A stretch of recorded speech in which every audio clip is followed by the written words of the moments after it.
Hello, white people. Remember the story that I did a couple days ago about the 31 men who were arrested? They were inside of a U-Haul truck and they had planned on rioting at an LGBTQ Jew event.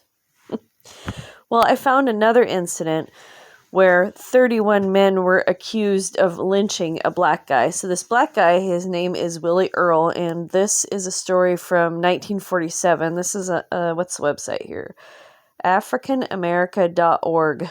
So this article that we're looking at here was not written in 1947. So this is a recount of the story.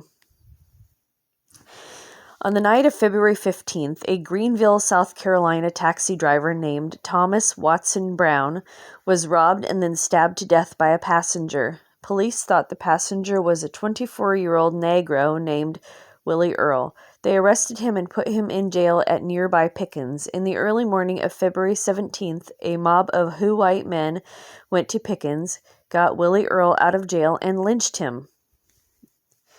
So this is a reference from Time magazine, of course. Time magazine, a bunch of liars and history rewriters. South Carolina's Governor J. Strom Thurmond, and I got to this article because of Strom Thurmond, and apparently in 1947 in South Carolina, this lynching of Willie Earl was the last racially influenced lynching in South Carolina history. Okay, so there probably was never racial lynching to begin with, something just made up. South Carolina's Governor J. Strom Thurmond thundered a demand that the mob be brought to justice. Greenville County deputy sheriffs and city police jumped into action. In a few days, with a hand from the FBI, they rounded up 31 men. Oh, really? They rounded up 31 men? Oh, no coinky-dink there, huh? Got signed statements from 26 of them admitting participation in the lynching. The state attorney general assigned a crack prosecutor, Samuel Ruth Watt. Ruth, huh? How many fellas got the middle name of Ruth? Of Spartanburg to the case. In March, a grand jury indicted all 31 of the men for the murder of Willie Earl. Indicted doesn't mean jack shit. Last week in Greenville's Yellow Brick Courthouse, Yellow Brick, huh? The trial began. It was the biggest lynching trial the South had ever known. Day after day, the courtroom was jammed with shirt-sleeved spectators. Shirt-sleeved spectators. Hundreds were turned away. They meant business. The defendants, all but 3 of them Greenville taxi drivers, seemed ill at ease. Few wore coats or ties. Many chewed gum incessantly. Who writes this shit? Some were accompanied by their wives. In South Carolina, a man on trial for a capital crime is entitled to have his wife with him. On the bench sat Judge James Robert Martin Jr., a strapping one-time Washington and Leaf football player, so basically he was a fat failure. Judge Martin, at 37, is known all over South Carolina as a firm, fair man. He made it plain from the beginning that he would stand for no nonsense. Midway in the second day, selection of an all-white jury was completed. Prosecutor Watt got down to work. His first witness was J. Ed Gilstrap, 62, and then we go back up here, and then 26 of them signed a statement. If you know anything about gematria, you can flip the numbers around, 26, 62. The jailer at Pickens, Ed told about turning Willie Earl over to the mob. I thought they meant business, he said. Okay, so let's envision this. A mob of 31 men came to take somebody, and the jailer's like, well, I thought they meant business, he said, grinning. They had a gun, so 31 of them and only had one gun. Who was in the mob? Ed wasn't sure, because there was no mob. Sam Watt wasted little time with Ed Gilstrap. The main body of his evidence lay in the statements signed by 26 of the defendants. The statements named names, times, places. Without them, the state had a flimsy case. Sam R.A.T., started to read the statement of Willie Eugene Bishop, 27, one of the taxi drivers. Defense attorney Tom Wofford objected strenuously. The statements, he claimed, might be legal evidence against their individual makers, but not against other defendants. The statements had not been made under oath. The defense charged that they had been obtained under duress. "Give me the gun," reserving decision. Judge Martin ruled that they should be conditionally admitted into evidence. Sam Watt began to read. Willie Bishop's statement said that at 3 a.m. on February 17th, he was in the yellow cab, because they were in a yellow brick county courthouse, right? Yellow Cab Company office when he heard talk about going over to Pickens to get the negro who had cut Mr. Brown.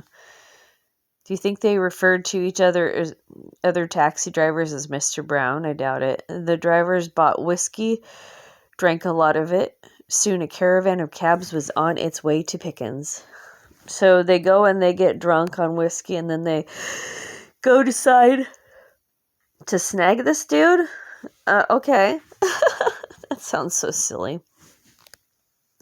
Other statements told what happened to Willie Earl after he had been taken a few miles out into the countryside. America used to be all countryside. But okay.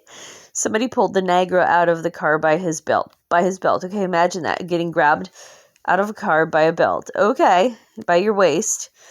The drivers hit him several times with their fists and knocked him to the ground. Okay, he's laying on the ground. One of the drivers pulled out a knife. "Before you kill him," he said, "I want to put the same scars on him that he put on Brown," said Jesse Lee Sammons. "I could hear the tearing of clothing and flesh." All right. Then the drivers beat the side of his head with a shotgun. Wait a minute. Okay, so there's one gun. They had one gun amongst all 31 of them, and they beat the side of his head with the drivers, plural, beat the side of his head with a shotgun aside, said Marvin H. Fleming's statement. "I could hear some licks, like they were pounding on him with the butt of a gun. I heard the negro say, 'Lord, you done killed me.'" What? If somebody was beating me on the side of the head, I wouldn't be going, "Lord, you done killed me." No, I'd be saying, "Ow! Stop it, that hurts." Finally, said Charlie Covington, he heard Roosevelt Carlos Hurd Sr., a Bluebird cab driver, cry out, "Give me the gun and let's get this over with."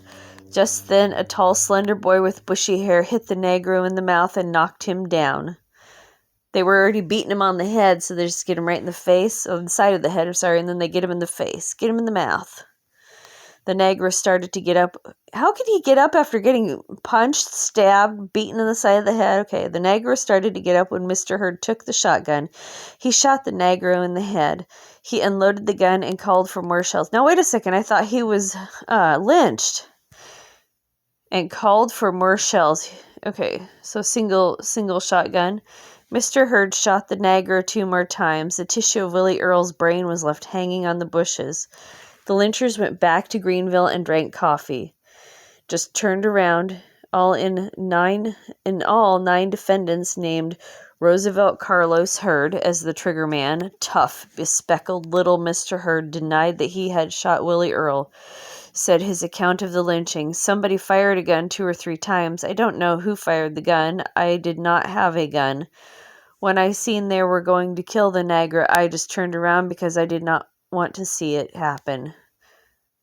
That's interesting, huh? So they had intent. So allegedly, this mob of 31 people had intended to lynch this guy. So they stabbed him, they punched him, they shot him. They got brain matter all over the place. Some odd lynching. With that, the prosecution rested its case. This week, Judge Martin ruled that the statements could indeed be admitted as evidence, but only as each one applied to the man who made it. He dismissed all charges against 3 defendants, reduced the charges against 7 others, leaving 21 on trial for murder. The defense offered no testimony, because there was no testimony. One day was set aside for arguments, one for the judge's charge to the jury. Whatever the verdict, Prosecutor Watt and Judge Martin had displayed both courage and fairness. Okay, stupid. Let's see here. So there's nothing else. I think they all got off. Nobody was charged with anything. Or nobody was not charged. Nobody went to jail. All right, white people, that's the damage for now. Thank you so much for listening. I look forward to your thoughts below.